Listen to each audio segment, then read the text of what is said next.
We move now to the southwest as we continue to monitor developments in Osun State, where the All Progressives Congress in the state has instructed local government chairmen reinstated by the Court of Appeal on the 10th of February to resume duties on Monday.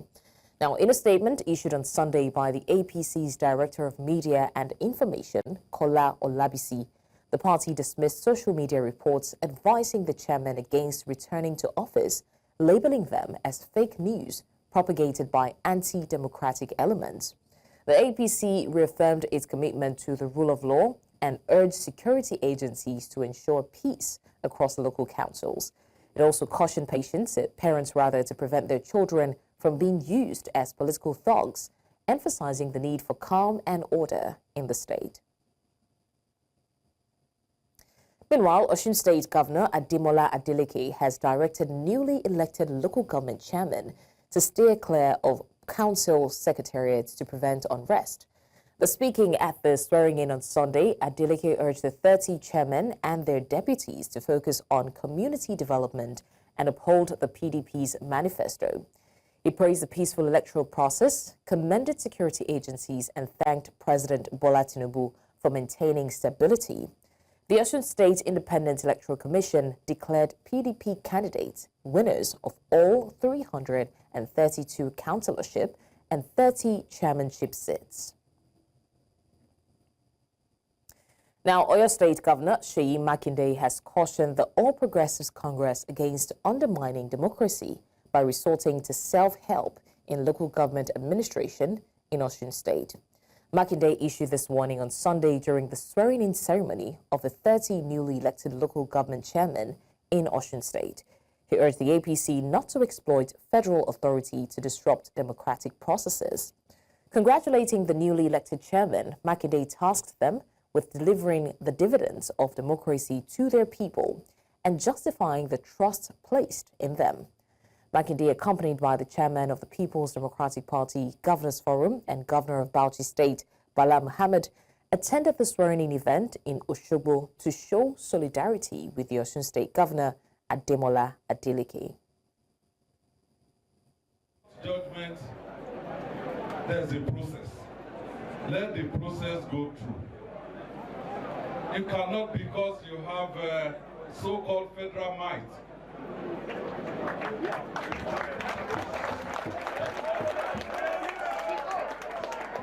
I want to truncate the process. This is a federal arrangement. That's right.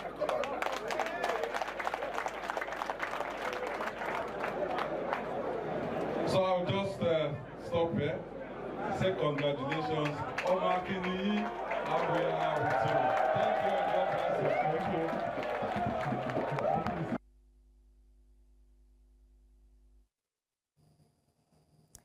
Now, to help us understand the situation in Osun State, we're now joined by a political affairs analyst, Dr. Akin Fapohunda. Thank you so much, Dr. Fapohunda, for joining us.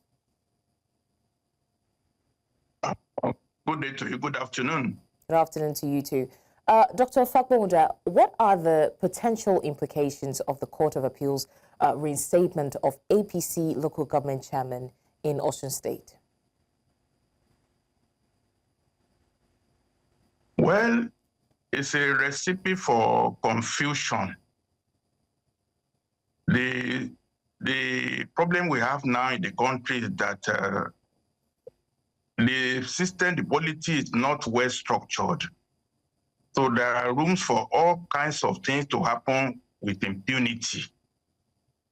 Rely on the courts for all democratic issues is an aberration, and President Tinubu is not willing to do anything about the existing order.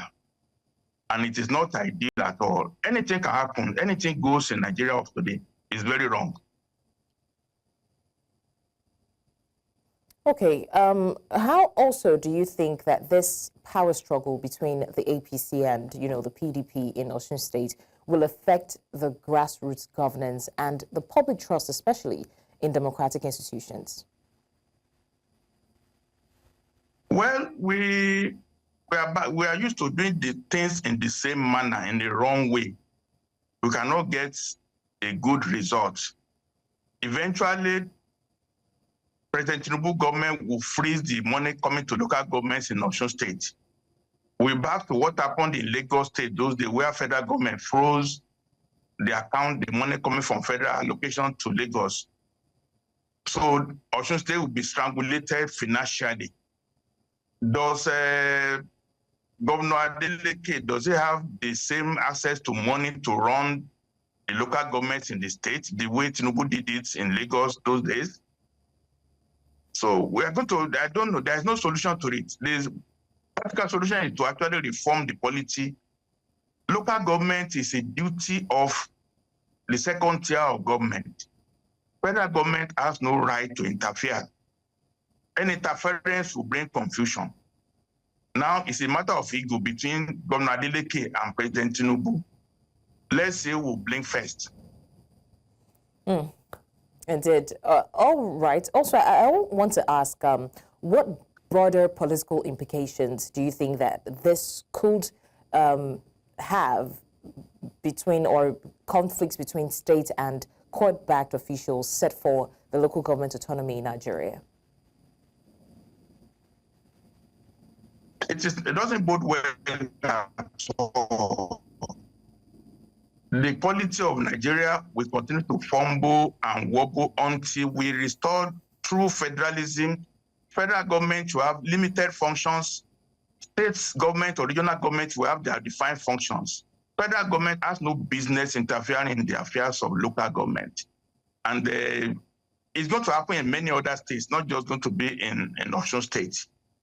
President Tinubu ought to do the right thing, but he's trying to run Nigeria with the same script as 1999 Constitution, and that Constitution is fraudulent. There are too many booby traps, too many bombs on the way, and the mass of Nigerians will be the receiving of the suffering. Local government teachers will not be paid. Local government workers will not be paid. Their pension will not be paid, just because President Tinubu will withhold allocation from federal government to Osun State. And it's not a good sign at all that everything will be nice towards 2027. Okay. Also, what role can security agencies and, of course, civil society play in ensuring peace and also upholding the rule of law in the midst of conflicting political directives? Security agencies are confused. They are taking orders from Abuja. But the governor is the chief security officer of the state, so there's confusion. Until we have organized regional police, regional security, separate from the apparatus, we are to link to President Tinubu that you cannot continue running 1999 Constitution the way it is. It is not just right, and it's not going to give us peace in Nigeria. The federal constitution has to change. We have to have regional constitutions and have federal constitutions side by side, the way it was in 1966 before the coup. Anything short of that, we are going to be having problems continually from all sources. That's how it is. Okay, I want to say a big thank you to our Political Affairs Analyst Dr. Akin Fapohunda. Thank you so much for lending your voice to this and sharing your opinion.